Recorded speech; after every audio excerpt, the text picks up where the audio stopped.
Good afternoon or good evening, and welcome to ACT TV. Tonight we've got a couple of very special guests for you, and we're going to be dealing with an area of policy that a lot of New Zealanders hold dear, and that has faced a lot of disruption from the government over the past 2.5 years, and that is firearm laws. Very important for the safety of the community, but also very important for a group of people who use firearms for recreation, as a tool for their livelihoods, and who believe that it's important that they're part of our culture and that they're allowed to use them within safe bounds.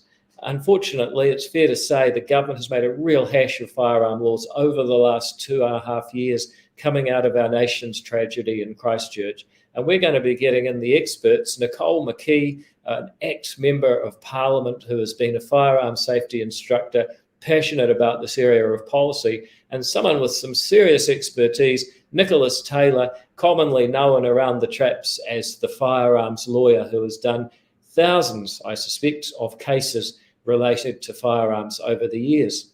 But first, let's talk a little bit about what's happened in New Zealand today, particularly with respect to COVID-19.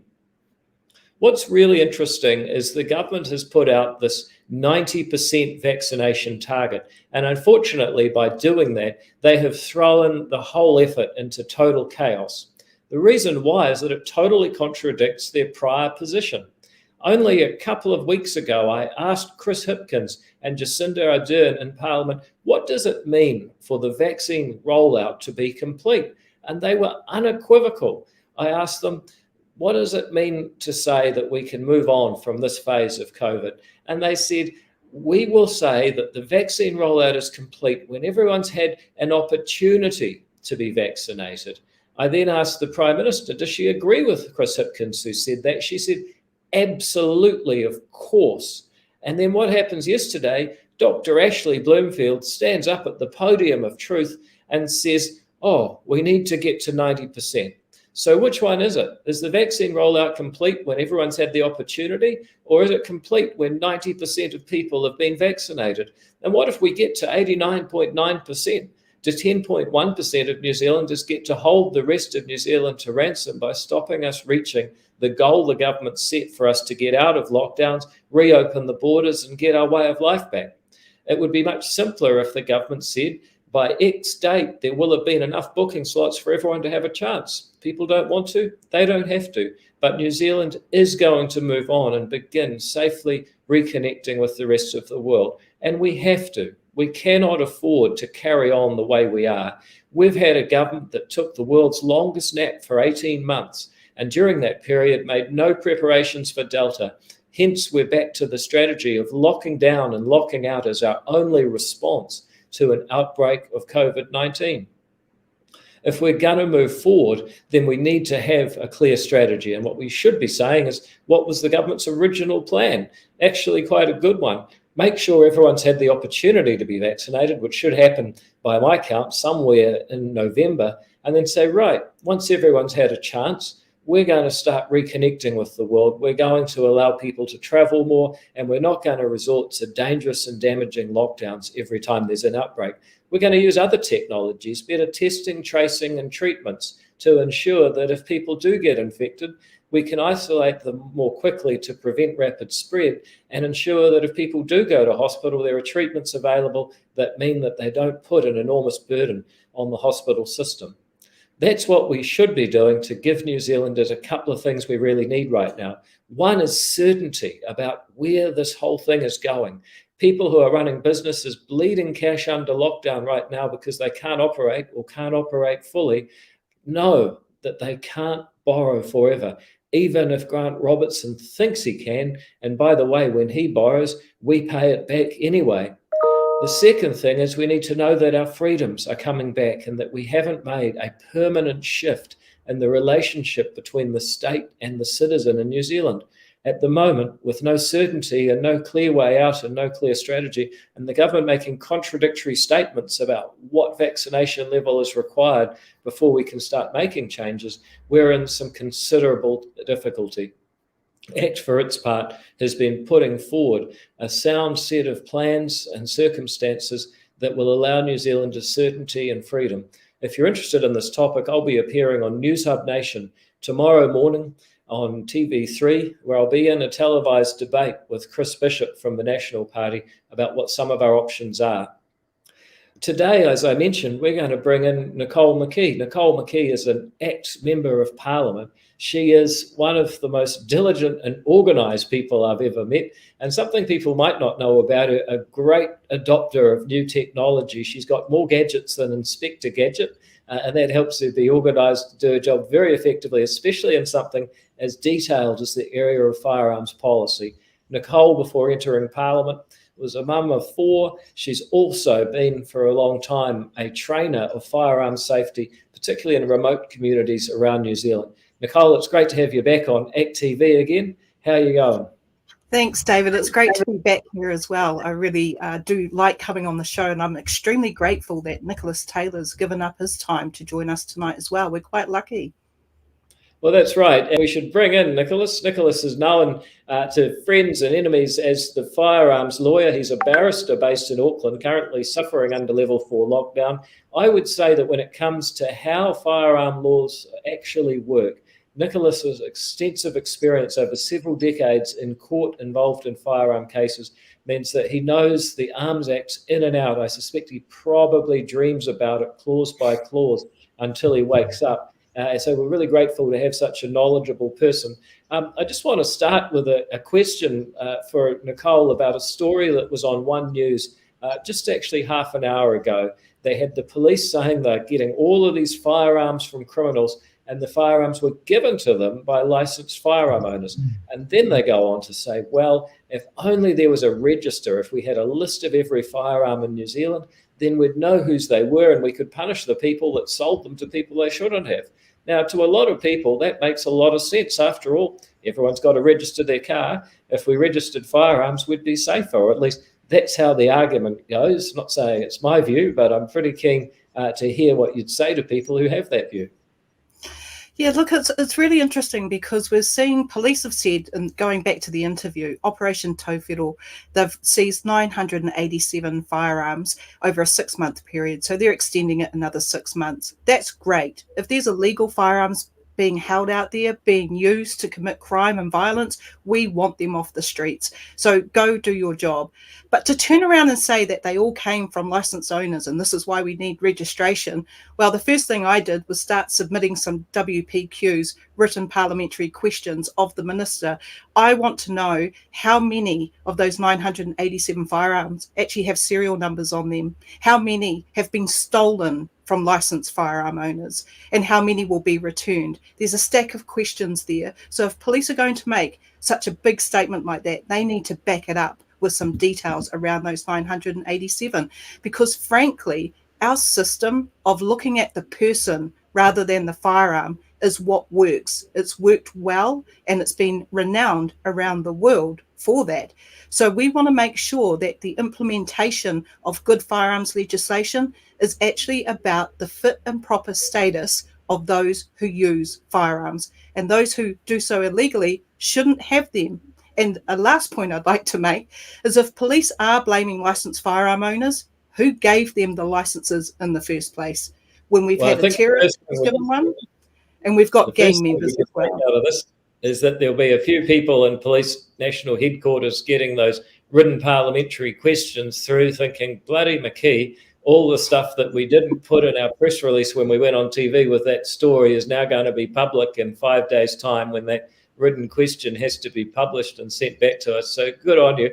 Can I just turn to Nick and just say, look, given your experience with all the case law and in and out of court defending people who've been prosecuted by police, what have you found about the way that this idea that if only we knew the serial numbers, then maybe it would be easier to trace firearms and keep them out of bad people's hands? Well, firstly, the number that's been cited, 970, the problem is that there seems to be a distinctive gap between the definition that the police are using for these numbers between what is and isn't a firearm. Obviously, the firearm can include all sorts of things such as air guns and antique guns and soft air guns and blank firing guns and other items which are seized by the police during execution of search warrants, and are sort of roughly for the numbers which are often presented included in the total, and that's a bit misleading. So everything the police just showed us on TV looked like, something Rambo would have. You're saying it might have actually been an air gun or just a part of a gun that they're including in that 900 number. That's right. I've dealt with numerous cases over the last 20 odd years where the firearms which have been seized, at the end of the day, out of say 20 or 30 guns which might have been seized, only 5 were actually firearms as defined by the Arms Act, which required a firearms license. The other ones were blank firing guns or imitation guns of some description and not capable of firing antique guns, as I say. So once again, those numbers, it's just once again the way that those numbers are being presented. Now, we've already had a system of registration of firearms in New Zealand for many, many years, since the 1950s. And we abandoned it in 1983 with the passing of the new Arms Act. And the reason was because the police at the time saw that it wasn't beneficial to have a registration, but it was more beneficial to pass legislation which focused on the person rather than the gun. Because once again, the analogy I think that you've said about licensing cars, why don't we license guns? Well, firearms are an extremely tangible item. Some people, and a lot of people who have their firearms license, will have 5 to 10, 15, 20 guns. Some collectors might have many more than that. And once again, they can be bought and sold relatively rapidly. A car is obviously something, it's not a very good analogy with a car, because a car's on the road and can be used by other people, and you want to identify the user, and drunk people or speeding driving. You won't necessarily get that with firearms. So I'm not sure that that's a great analogy. But I think the danger here is actually basically moving away from the fit and proper person and putting the emphasis on an item rather than on the person, and that's never a good thing. And clearly, serial numbers have never been magic. They're not some sort of incredible item which is impossible to remove. And quite often, someone who has bad motives will be able to go to Bunnings and buy an angle grinder and remove a serial number from the side of a firearm within the space of 30 seconds if they really want to. So you're saying someone who deals illegal drugs and uses firearms to threaten or even harm other people might also be prepared to commit the crime of grinding a serial number off. And what happens to your register then if you find a firearm but you can't read the serial number? Well, that's right, and I think once again, if a register is made and there's that requirement for serial numbers on firearms, then you'll certainly probably see an increase in that happening, because obviously people who are committing offences with firearms don't want the firearms to be traced back. Not only is that effective, but you're basically creating a steel to water list for the first gang that gets in control of a hacked register. Then there's the problem of actually keeping it up to date, which the Canadians spent $2 billion finding out you can't actually do before they scrap their long gun register.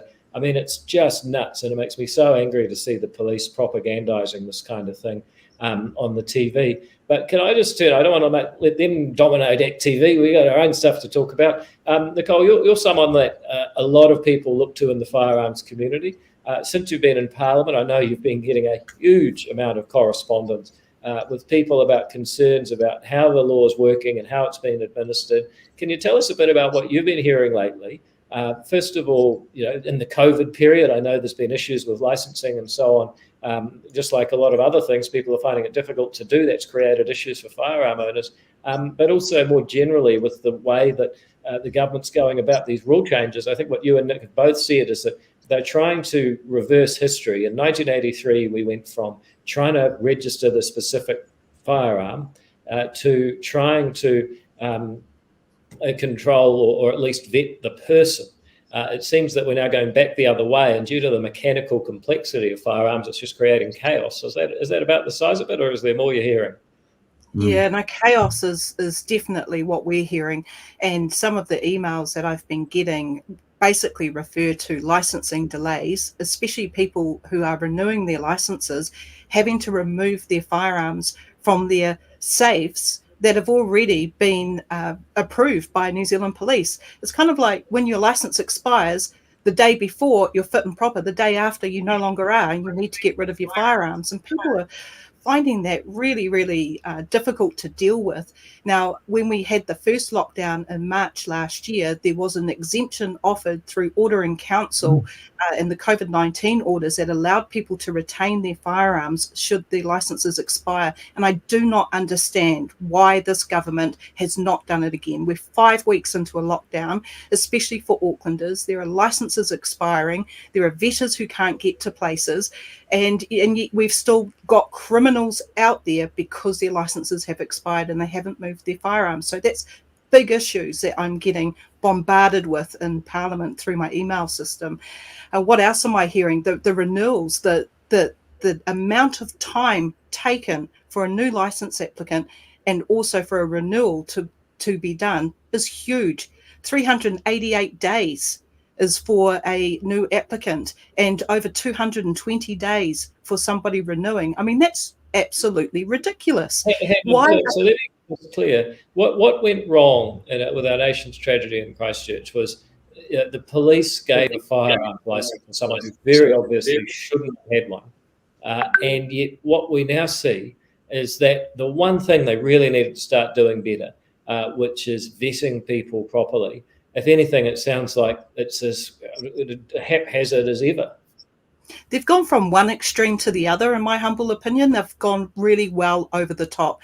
And we're having people get hold of us saying, hey, I've received a letter suspending my license pending revocation unless I can prove that I'm A, B, C, or D. And it comes right down to social media posts, and not even your posts. It could be someone else's post that you're a friend of. And so people are just being targeted. So police have gone from one extreme to the other, and it's the firearm. They're looking at people's Facebook and then based on posts that you didn't make, that someone else made, you can have your fit and proper person category revoked.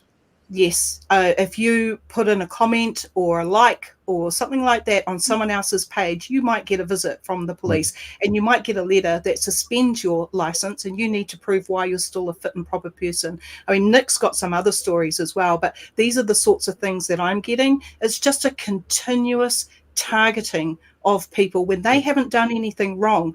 The reliance on police to do their job properly is what needs to happen. And now they've just, like I said, gone from one extreme to the other and well over the top.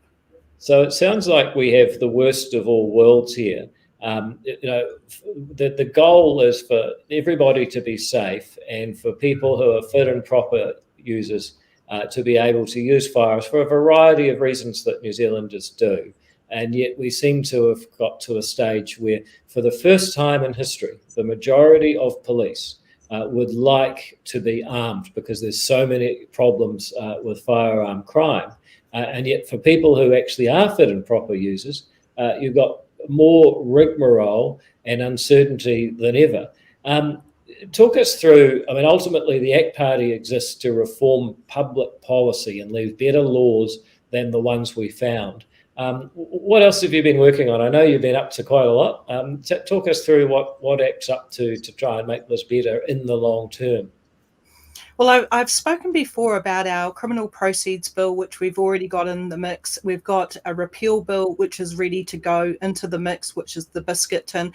And then Nick and I have been working on the start of a whole new arms legislation, a whole new arms act, taking the best from 1983 onwards and incorporating some simplicity into legislation and making sure that the regulations are actually workable so that, one, people aren't confused by what they have to do, and two, police are actually able to implement it and do so at a reduced cost, but do so efficiently and make people safe. What are your thoughts on that, Nick? You've been working pretty hard on it. Yes. Well, obviously, I mean, we've got an act which is now very old, since 1983, amendments in 1992 after Aramoana, and then obviously, but it's interesting that since the Christchurch incident, there's been approximately 10 modifications to the arms legislation, and it's kind of, if we wanted to use an analogy, it's like an old bicycle tire which has got so many patches and repairs and punches which have been glued up, that it's really no longer fit for purpose. Hang on, now I've heard Nicole using that analogy. I want to know now who copied who. Right.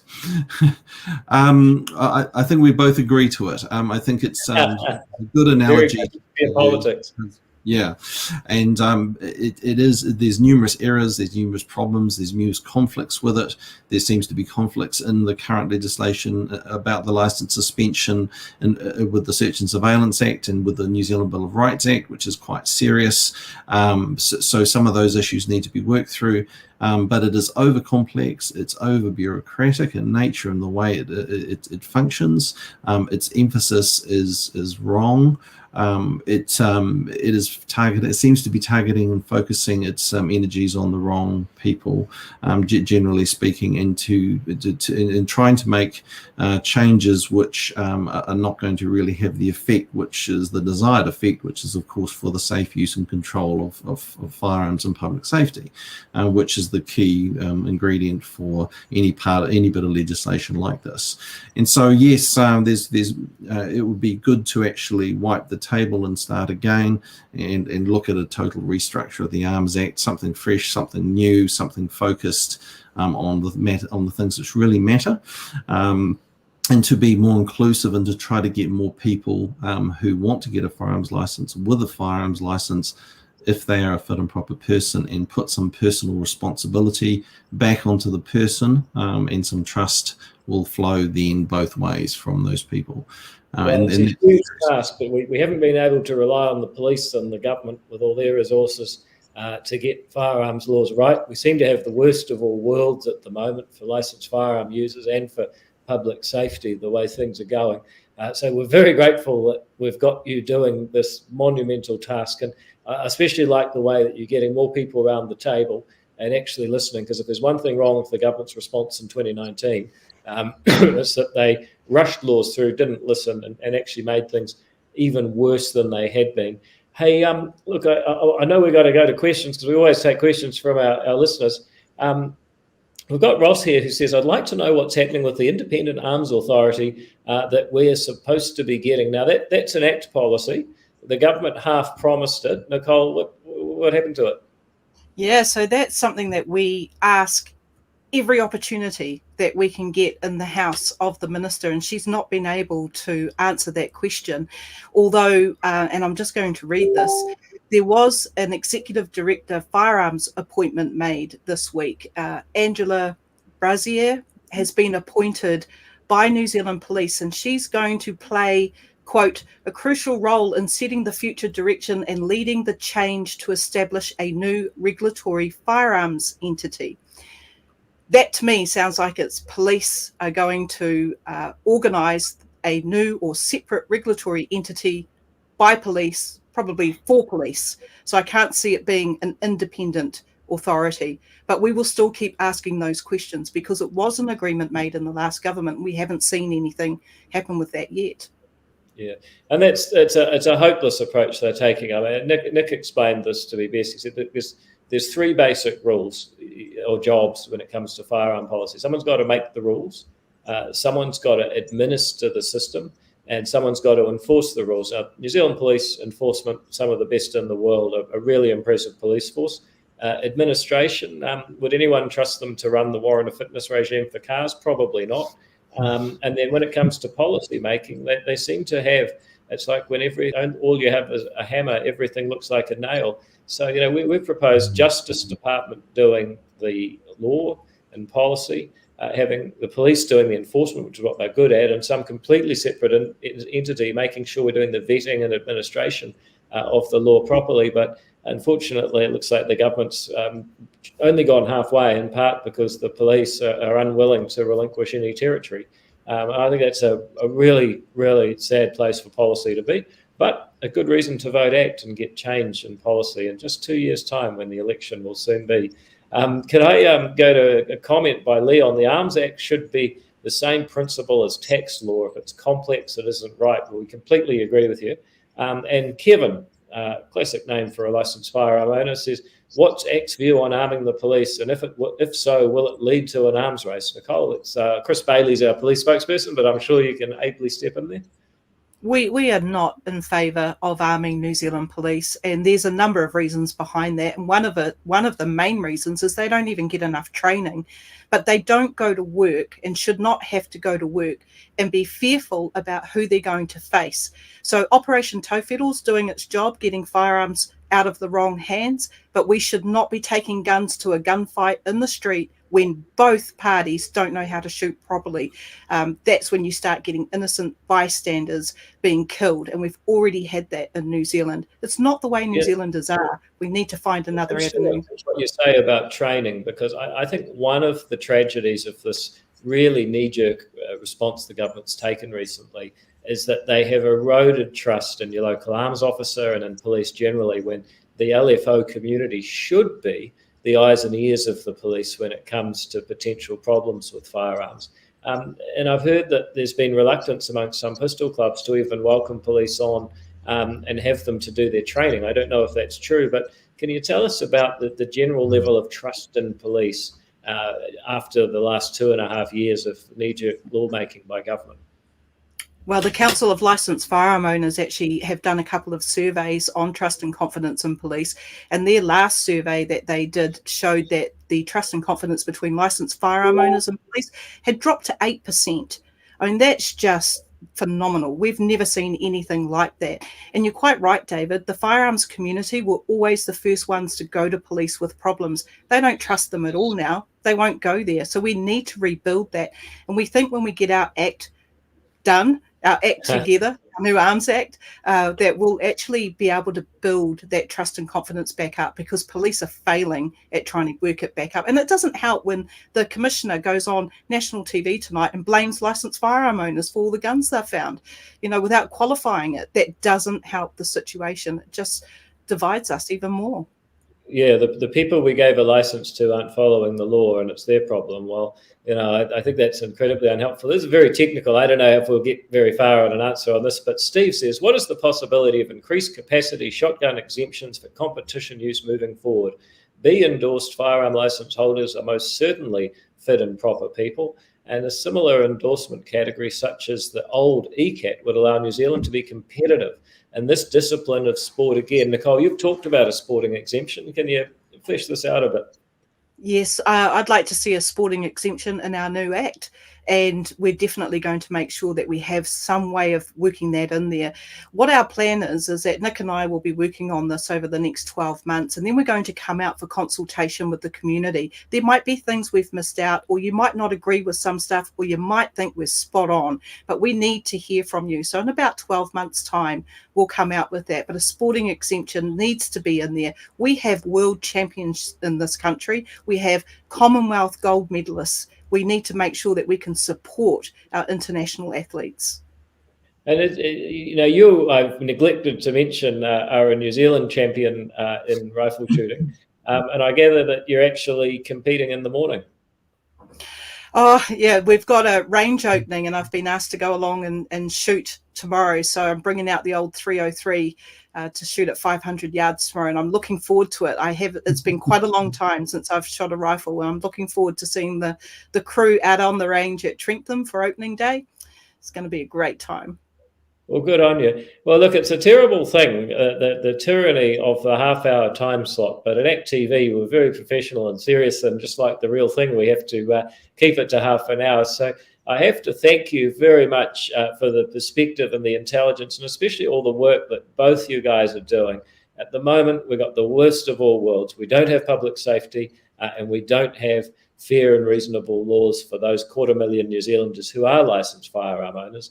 But through all this interview, I can see that there is actually a way forward that's constructive, that's intelligent, that replaces that worn-out bicycle tyre with a proper law for New Zealanders. in the 21st century. I'm really pleased that you're doing that work, and I'm sure there'll be a lot of people watching who are really pleased that it's going to be coming to fruition. So thank you very much, both of you, for joining us tonight. You're welcome. Thanks, David. Thanks, David. Well, that's another week of Act TV. We've said we'll do it until Auckland is out of level 4. We're, of course, hoping that our next episode at 7 o'clock on Monday will be the last episode of Act TV for this lockdown and the last episode ever, because we don't want to have to come back because Auckland's in level 4 ever again. But that, of course, depends on the Prime Minister and Cabinet and dear old Ashley allowing Aucklanders a little bit more freedom come Tuesday night. So we'll still be doing this for at least one more day, which will be Monday, depending on how that alert level decision goes. Until then, we hope everyone has a great weekend. Stay safe and be the best you can be. Good night.